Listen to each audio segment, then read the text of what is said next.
बेटी के साथ दुष्कर्म करने के आरोप में एक कुकर्मी पिता को आजीवन कारावास की सजा सुनाई गई है। बैयर के विद्यमान लैंगिक अपराधों से बालकों का संरक्षण अधिनियम के विशेष न्यायाधीश भू भास्कर यादव की अदालत ने इस आरोपी को आजीवन कारावास के अलावा 55,000 रुपए के अर्थदंड से भी दंडित किया है। सहायक जिला अभियोजन अधिकारी विमल सिंह ने बताया कि यह नाबालिग अभियुक्त अपने माता पिता के साथ रहती थी, जो कक्षा 8वीं पढ़ रही थी। तब से उसके पिता उसके साथ छेड़छाड़ करते रहता था। इस घटना के बाद से अभियुक्त्री ने अपनी मां को यह बात बताई, किंतु बदनामी के डर से रिपोर्ट दर्ज नहीं की थी। अभियुक्त्री अपने पिता के द्वारा की जा रही छेड़छाड़ से परेशान होकर अपने दादा दादी के पास चली गई थी और वहीं रहने लगी थी। जून 2017 में अभियुक्त्री अपनी चाची के साथ अपनी बुआ के घर जाने के लिए बैयर आई थी। बैयर में उसके पिता ने उसे देख लिया था और उसे अपने जबरदस्ती अपने साथ घर ले गया। घर में इसी आरोपी पिता ने उसके साथ छोटी बहन भी रहती थी। 24 जून 2017 की रात्रि 9 बजे अभियुक्त्री अपनी बहन के साथ सो रही थी।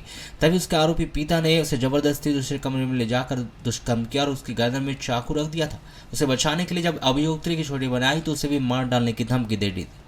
अगले दिन इस घटना के संबंध में अभियुक्त्री ने अपने पड़ोसियों की बात बताई, किंतु किसी ने कुछ सहयोग नहीं दिया। दूसरे दिन यह आरोपी पिता बिरसा बाजार गया हुआ था। तभी अभियुक्त्री अपनी छोटी बहन के साथ घर से भागकर अपनी चाची के घर गांव चले गए। वहां से फोन करके अभियुक्त्री ने इस घटना के संबंध में अपनी बड़ी मां तथा चाचा को यह बात बताई। अभियुक्त्री के द्वारा की गई रिपोर्ट पर उसके पिता आरोपी के विरुद्ध अपराध पंजीबद्ध किया गया था। विवेचना के उपरांत इस आरोपी पिता को गिरफ्तार करने के बाद अभियोग पत्र विद्यमान अदालत में पेश किया गया था। लैंगिक अपराधों से बालकों का संरक्षण अधिनियम के विशेष न्यायाधीश भू भास्कर यादव की अदालत में चले इस मामले में अभियोजन पक्ष आरोपी के विरुद्ध आरोपित अपराध सिद्ध करने में सफल रहा। विद्यमान अदालत ने बेटी के साथ बलात्कार करने वाले इस आरोपी पिता को धारा 376, 376 2F भारतीय दंड विधान व धारा 4(6) लैंगिक अपराधों से बालकों का संरक्षण अधिनियम के तहत आजीवन कारावास व 50,000 रुपए के अर्थदंड, धारा 506 के तहत 2 वर्ष का सश्रम कारावास व 5,000 रुपए के अर्थदंड से दंडित किया है।